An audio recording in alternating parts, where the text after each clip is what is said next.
She said, "I'm going to Europe for the summer to find myself." "Don't wait up," I replied. "Safe travels." Then I sublet our apartment. Her shock when she came back early to find a new family living in her home. I, 29 male, am writing this because I need to get it out of my head.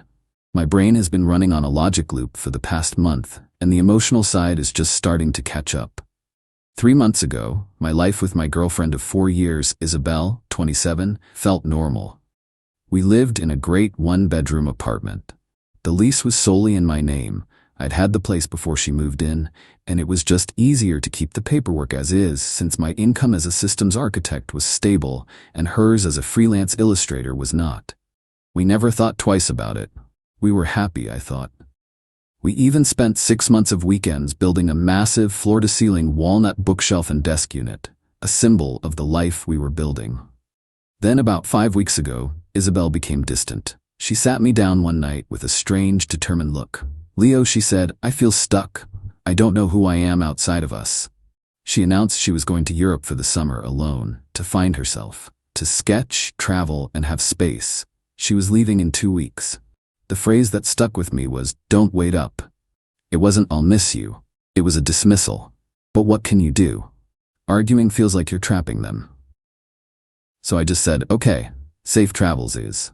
The 2 weeks before she left were a blur of polite distance. The day she left, she gave me a quick kiss and said, "I'll text when I land, but, space." The silence she left behind was deafening. A week later, I found the truth by accident. She'd used my laptop to print her flight confirmations and forgotten to log out of her email. A notification popped up from a Julian C. with the subject line, "Itinerary." I clicked. I know I shouldn't have, but I did. The email thread laid it all out. It wasn't a solo trip. This Julian, a photographer, was with her. They'd planned it for months. His emails were intimate. Hers were excited. One line from her to him burned itself into my brain. "Just 2 more weeks of playing house. Leo has no idea. He's so predictable. He'll just sit and wait. It's almost sad." The hurt I'd been feeling curdled into cold, clear calm. She thought I was a placeholder, a convenient home base she could return to after her adventure. Okay, she wanted space. I'd help her be truly, completely on her own. My response wasn't emotional. It was a checklist. First, I checked the lease. Sole tenant, Leo Maxwell. Legally, she was a long-term guest who had just left for 3 months. Second, financials. We had separate accounts. She hadn't even paid her share of rent for the month she left. Third, the apartment. I wouldn't cover her share while she was on a romantic getaway. The logical solution was a sublet. I posted an ad online for a 3-month, landlord-approved sublet. I found the perfect tenants, a couple, Mark and Alicia, with a 5-year-old daughter. They were moving for Alicia's hospital residency and their new house wasn't ready. They were stable, responsible, and a family, not someone Isabel could easily intimidate. My landlord approved the sublease agreement. The next step was packing up 4 years of her life. I bought boxes and methodically packed everything: her clothes, art supplies, trinkets. Each item was a small paper cut on my memory, but I just kept going. I rented a 10 by 10 storage unit, moved every box into it, and locked it up. The only thing I couldn't pack was the bookshelf, bolted to the wall like a permanent fixture. Mark and Alicia moved in less than 2 weeks after Isabel had left. I moved into a smaller, cheaper month-to-month place. Then I sent Isabel one final text, ignoring the dozens of breezy vacation pictures she'd sent. "Me Isabel, I know about Julian. The email you left open on my laptop explained everything. I've accepted your request for space and your decision to end our relationship. Your belongings are safe. When you return, contact me, and I will arrange for you to pick them up. The apartment has been sublet. I wish you the best in your new life." Then I blocked her number. I blocked Julian. I blocked her everywhere. A clean break. Now, I just had to wait. Update 1. It happened sooner than I expected. Last Wednesday around 11 p.m., my phone buzzed with an unknown number. I finally answered on the 5th call. It was Alicia, the subletter, her voice stressed. "There's a woman here," she whispered. "She's banging on the door, yelling your name. She says she lives here." She was back. "Don't worry," I told her, my own anger flaring. "You have a legal sublease. Do not open the door. I'm on my way. If she gets more aggressive, call the police yourselves." When I pulled up to the building, I could see Isabel on the stoop, her big backpack at her feet, yelling into her phone. She looked furious. "Isabel?" I said calmly as I walked up. She spun around, her eyes wide with shock, then rage. "Leo, what is going on? Who are these people in our home? I came back early to surprise you and my key doesn't work." The audacity of her surprise narrative was breathtaking. "It's not our home, Isabel. It's my apartment. And you know why they're here. Did you not get my text?" "Your insane text? I thought you were having a breakdown. I came back because I was worried." "Worried?" I said, my voice flat. "Or did things with Julian not work out?" The color drained from her face. The mention of his name shattered her act. "You read my emails. You had no right. And you had no right to lie to me for months while using me as your safety net. You wanted space. You got it. This is crazy. You can't just kick me out. Half of everything in there is mine. Our bookshelf is in there. I have rights. Actually, you don't. You were never on the lease. You were a guest who vacated the premises. As for your belongings, they're safe." I pulled an envelope from my pocket.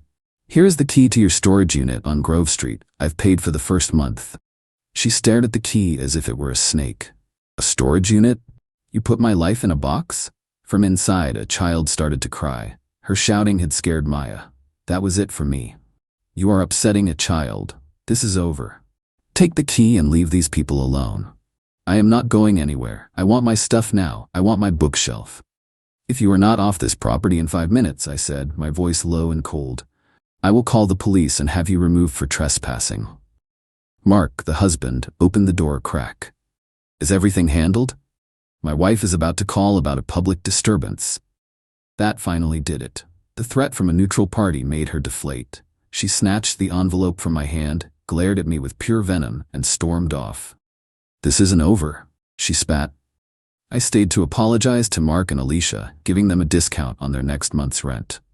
As I left, I knew this was just the beginning. She hadn't been heartbroken. She had been inconvenienced, and that made her infinitely more dangerous. Update 2. The next few weeks were deceptively quiet. Turns out, she was just gathering reinforcements. The first move came via my sister, Clara.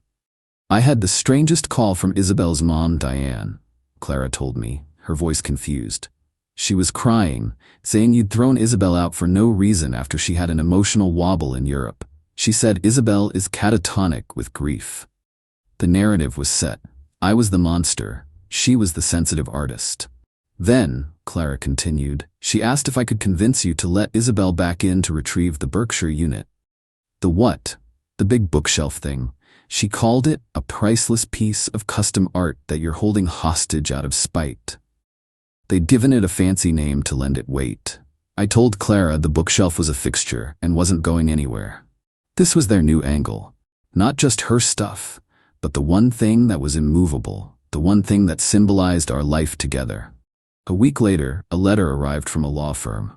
It was full of intimidating legalese, claiming I'd performed an unlawful eviction and was in possession of assets, including a custom furniture piece valued at an estimated $15,000. It demanded I provide immediate access to the apartment and financial compensation for her wrongful displacement and emotional distress. My heart pounded, but then I reread it. The language was all bluster and vague threats. This had her father's fingerprints all over it. He was a businessman who thought he could muscle me into submission. I didn't respond. I booked a 1-hour consultation with a lawyer specializing in tenancy law. Miss Evans, my new lawyer, reviewed my documents. The lease, the sublease agreement, Isabel's email to Julian. "Mr. Maxwell," she said, tapping the threatening letter, "you are in a very strong position. Your ex-girlfriend was not a tenant. She has no claim. This letter is designed to scare you."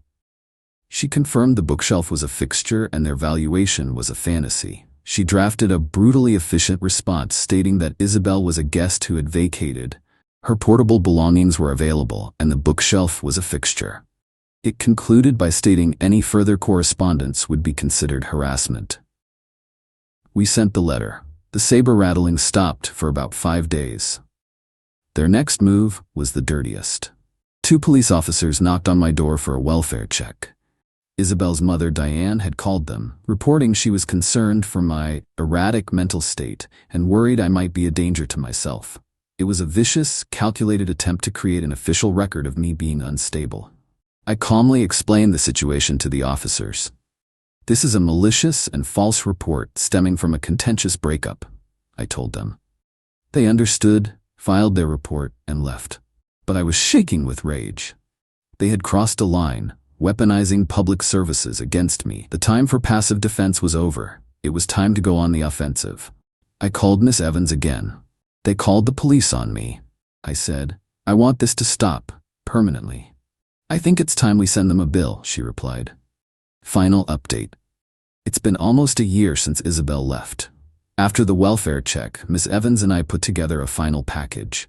It wasn't just a threat, it was a final invoice. We sent a formal cease and desist letter to Isabel's lawyer. It demanded an immediate end to all contact from her or her family, detailing every instance of harassment from the calls to my sister to the false police report. It stated any further contact would result in us filing for an anti-harassment order. Attached was an itemized invoice for costs incurred due to her actions. Unpaid rent, her half for the month she left. Storage costs, 3 months of rent for the unit. Moving expenses, receipts for the van and boxes. Legal fees, the full cost of my consultation with Miss Evans. The Berkshire unit buyout, this was the best part. We offered to acquire her share of the fixture. We valued it at 50% of the raw material cost, $400, then deducted the estimated cost of wall repair if it were removed. The final offer for her priceless art piece was a check for $75. The invoice totaled just over $3,000. The final paragraph stated we would consider the debt settled if she signed a document relinquishing all claims to any property in the apartment, specifically the bookshelf, and ceased all contact. If they refused, we would file in small claims court, armed with a mountain of evidence of their bad faith. It was checkmate. Her businessman father would understand the logic of cutting his losses. 2 weeks later, a letter arrived accepting the terms. A signed, notarized document relinquishing all claims followed. There was no apology, just a signature. That was all I needed. I never heard from any of them again. I moved back into my apartment after Mark and Alicia left. The bookshelf was the first thing I dealt with. It was a monument to a lie. I spent a full Saturday dismantling it. The solid walnut planks were too beautiful to waste, so I repurposed them.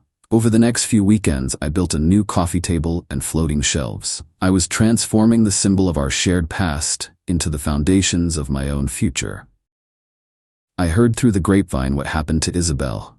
Julian, the photographer, had only intended a summer fling and wanted nothing to do with her drama when she returned. She crashed with her parents, but they grew tired of her victim narrative. The last I heard, she was working a retail job in a smaller city, complaining to anyone who would listen about how I had ruined her life and stolen her masterpiece. She never took responsibility. As for me, I'm good. Better, actually. The ordeal taught me that I am not the predictable pushover she thought I was. When pushed, I don't lash out, I strategize. My victory was quiet and written on legal paper. She wanted a summer to find herself without consequences, assuming I would be the loyal home base she could return to. She discovered her home base had its own foundation and would not be used as a doormat. She was forced to face the world she chose, completely on her own. And that, I've come to realize, is the most satisfying justice of all.